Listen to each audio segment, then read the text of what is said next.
Hi everyone, we will show you how to make a driver's license photo with the Apowersoft background eraser in today's video.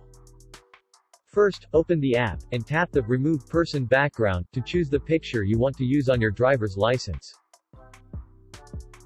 As you can see, the picture doesn't have a background anymore. You can tap the Crop option to change the size of the photo. Driver's licenses are usually in 2x2 size. But you can choose the size that varies depending on the country. Once done, you can also select a background that you want to put on your picture. Since we are making a driver's license, choose the white background.